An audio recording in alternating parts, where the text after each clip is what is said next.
You're welcome back, guys. So in this video I'm going to show you how to make iPhone announce your callers. So this is one of the cool feature of iPhone. So when an incoming call is coming to your iPhone, you can easily let iPhone tell you the name of the contact or the person that's actually calling you on your iPhone. So if you want to let iPhone announce your caller, this is all you need to do. Go to your iPhone settings and then you want to scroll down and click on Siri and search. Once you tap Siri and search, then scroll down and click on announce calls. Once you tap announce calls, there are 4 different options available. The first option is to always announce call whenever an incoming calls or outgoing call is coming to your iPhone. And then the next is whenever you're on headphone and cars, or whenever you're on headphone only, and you can also choose to never announce calls on your iPhone. Now if you want your iPhone to always announce call whether you are on headphone, cars, or whether you're on headphone only, you want to choose always. So once you choose the always button, your iPhone will be set to announce phone call coming to your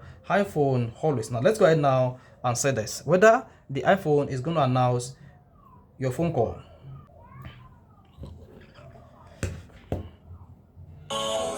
Add a Mediton or a Dediton.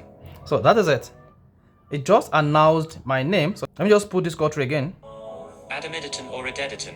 So Ademidotun or Adedotun. So this is how to make iPhone to announce incoming call on your device. So guys, if this video is helpful, you want to hit the like button, of course, you want to subscribe to our YouTube channel for more quality videos just like this.